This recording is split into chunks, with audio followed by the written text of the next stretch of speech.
base as well. However, it looks on the minimap to me that, yeah, he's MVP just based on the spawn locations. He is going to have a little bit of a shorter supply route to go to that. To go to his third base there, and a Goliath is going to try to pick off this dropship. Oh, the Goliath needed one more hit. He was focus firing down that dropship rather than the vultures, which were running into his main. And yeah, those vultures are just going to be able to get the scout off. I really don't think they're going to be able to accomplish much more than that. He's going to be able to kill a couple SCVs here and there, and he's going to escape with almost two. He escapes with one vulture, and he's going to be able to kill this SCV actually building this command center, which might set Cloud behind quite a bit. One more shot, he does kill that SCV. So before he gets picked off there, so it's going to set Cloud back a little bit longer, and not to mention he does have, like I was saying earlier, that longer supply route that he's going to have to deal with, and both players now just setting up tank lines, and it looks like Cloud has a little bit more of the map, and that's really what it's all about in TVT, is just taking more of the map. One mine being planted there, it's going to get picked off though by a tank and a vulture, and these vultures here running in, going to see that this command center was completed, not going to be able to do anything about that.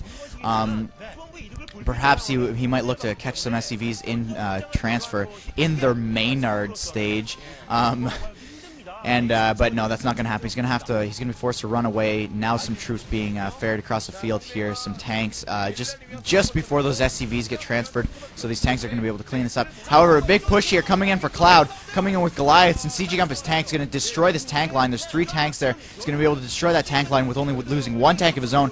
So taking even more of the map. Now he already had the advantage taking more of the map. He's going to have 1 tank in position there. However, MVP with a counter line, just coming in, drawing that line across. However, that line is not going to be able to protect his third base there, which does now have SCV saturating it. So 1 tank is going to be able to push in here. 1 mine goes off and takes out a tank and a Goliath. Really crucial mine there. That I think that tank was looking to just take that essential position on top of that ramp there, but it's not going to happen. Now MVP has drawn that tank line across the bottom of that ramp, so there's not going to be any chance for Cloud to come in and take the top of that ramp unless he comes in with a more sizable force. And now a little drop here going in the back for MVP, dropping 2 tanks and some vultures. I think that's going to get cleaned up pretty handily though. Some mines in the base there. I don't know whose mines those are. I'm going to go ahead. Yeah, those are on the minimap here. We can see that those mines are MVPs, and they do get picked off barely though. If one of those mines would have went off, it would have taken down a Goliath and 4 vultures. It would have been yet another crucial mine for MVP. So we're back, I think, to a little bit of a stalemate here. Wraith is being produced here. Wraith chasing down these dropships. He really wants to attack the other dropship. It has a lot less HP on it. He needs to focus fire down the other dropship. He has not clicked on it. There we go. He has clicked on it. He does realize that there is not a lot of health on that dropship, and I think MVP realized that he wasn't going to be able to save those dropships. I don't think he has many Goliaths out in the field at this point in time, and I don't think he recognized that he wasn't going to be able to save those, so he just kind of sacked them. I do think, though, he probably should have pulled them down a little bit so that those Wraiths wouldn't be that, so they would be a little bit farther. A little bit of a harass here coming in for MVP, picking off a couple of SCVs, but like I was saying, he wanted to bring those dropships down, so like we see here, so he just had a little bit more time to repair those tanks from that Wraith coming in and harassing. And not that big of a deal, but just one of those little micro tips that for my newbie fans out there who wanted to learn something like that. If you're going to sack something, pull the units as far away from the next crucial point that those units are going to want to go to, or that you think they're going to want to go to. Game sense, game sense, game sense. That's all I got to say here. And that Wraith is going to get picked off there. So I guess both these players don't have exactly the most spectacular micro. He could have, I think, a Flash, a Fantasy, perhaps a Lita would have been able to focus and have the APM, have the ability to the game sense again to just pull that Wraith away, save that Wraith for future harass. Because even though it is one Wraith and it only does so much damage, it's it does force your opponent to build more Goliaths and move their forces around. But we do see here that MVP has taken a 4th base, and he hasn't really been harassed. MVP has been on the offensive this entire time with those small little drops. I don't even think I've seen a dropship on the field there. As I say it, a dropship is now out on the field for Cloud. So finally 1 dropship, but the dropship counts are going to be the exact same, even though MVP has lost a lot of dropships. But here we have another little push here coming in for Cloud. Cloud just trying to take some of the map here, just trying to push in, force his lines across, and he's got all the tanks in the world to defend this. He's going to have complete access to that 4th base, and here goes in with 2 Goliaths and 2 Vultures. He's going to be able to pick off as many SCVs as he wants, and oh, but he's using the map to his advantage here. He's going to pull those SCVs back across the line to his secondary base. However, there are going to be tanks in the way here, going to take down that command center possibly if he doesn't lift here. MVP is producing SCVs from that. There we go. He needs to lift that sucker off. Goliaths are going to be able to force that thing to float away. However, there are going to be tanks to reinforce here to defend that base. So it looks like Cloud here just trying to play that typical standard Terran, just try to draw your lines as quick as possible. However, it's now 3 base on 3 base, and with I'm not so sure if that small amount of mining time on that 4th base is going to make much of a difference. And now a 5th base going up for MVP, so MVP really playing that economic game. And Cloud here, he needs to push home his advantage of drawing the proper lines. I think he does have the line at the bottom, and he really can go in and harass here. There he goes. He does have map control. I know he doesn't have the unit advantage, but he does have map control for a small amount of time here while MVP tries to make this push. MVP is going to make this push, and watch, guys, just watch on the mini-map.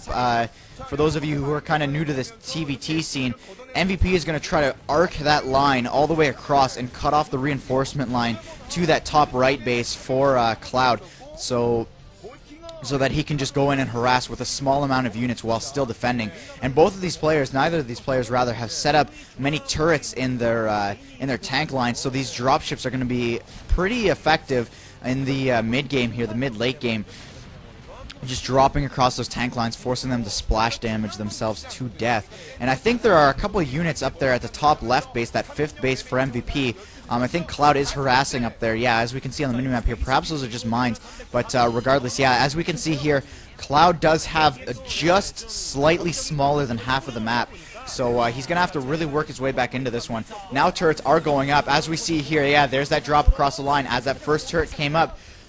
So as a Terran player, you really want to get those turrets up, and now we can see here the first-person view. And once this attack is decided, and I do think it's going to be decided for MVP, MVP is just going to be able to draw that line, make that arc, and just completely contain into the bottom right-hand side of the map Cloud, so that he's not going to be able to be very effective. And quadruple queuing, I've never seen this in a pro match, guy.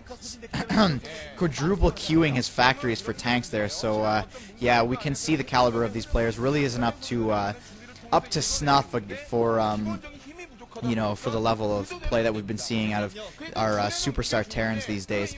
But regardless, not too bad of play here coming from both of these players. I mean, they are dropping, well, MVP rather is dropping all over the place. He's being pretty effective.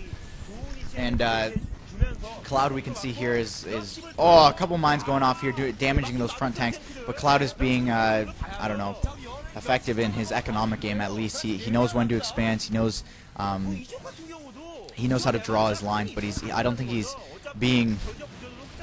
And my video cut out. But we're back in the middle of the match here now. We have MVP crossing across the map here. I really think that he's got the clinch on this one, guys.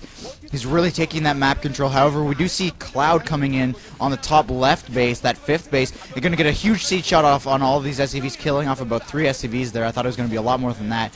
A lot of mines down there, too, for Cloud. So he's going to be able to see, even when he's not around, he's going to be able to see those SCVs if they do come back. So if he decides to leave that position and possibly even close in on that 3rd base there that MVP had set up, he's going to have a really nice position there. And if SCVs do transfer back around the opposite side here, he's going to be able to spot it, but I don't think that's going to happen considering he's going to lose his command center. Cloud about to pick off a command center. It does go down, so now we're back to 3 base on 3 base here, and it looks like Cloud pushing across the field here. A lot of mines going down, taking off a huge amount of siege tanks, and it looks like MVP's about to take this battle here. He's got his siege tanks in a nice little line there, bunched up nice and tight. He's going to be able to pick off that front, that front tank, and now they're out of range of each other, so MVP taking a nice little victory there, as well as he's going to push down here onto this 6 o'clock position, which nobody has at this point, but Cloud did have kind of contained in just in case excuse me, just in case MVP was looking to take that base again. So now it is up to MVP. He can take that base back. It looks like he does have a command center actually already floated out in that direction, so he's going to be completely fine to take that base. And heavily mining on that third base because it's soon to be, within the next 2 or 3 minutes, it's soon to be the only base that he has mining there. And it looks like Cloud actually doing two nice things at once here, dropping in on this tank line, picking up and leaving, having picked off a couple of those tanks in that line there. He's going to pick up and leave, re-drop. I think he's got to establish that tank line again, though, because if MVP spots this out and he sees that there's only 2 tanks sitting there, he's going to be able to push in here. But what I forgot to mention over here on the left side of things is after Cloud took down that 5th base, he pushed in onto the 3rd base, and now that 3rd base is no longer mining gas. So I got to assume that the gas at the main is depleted at this point in time. So he's really only mining off of that 1 gas that is natural, and he's not doing much gas.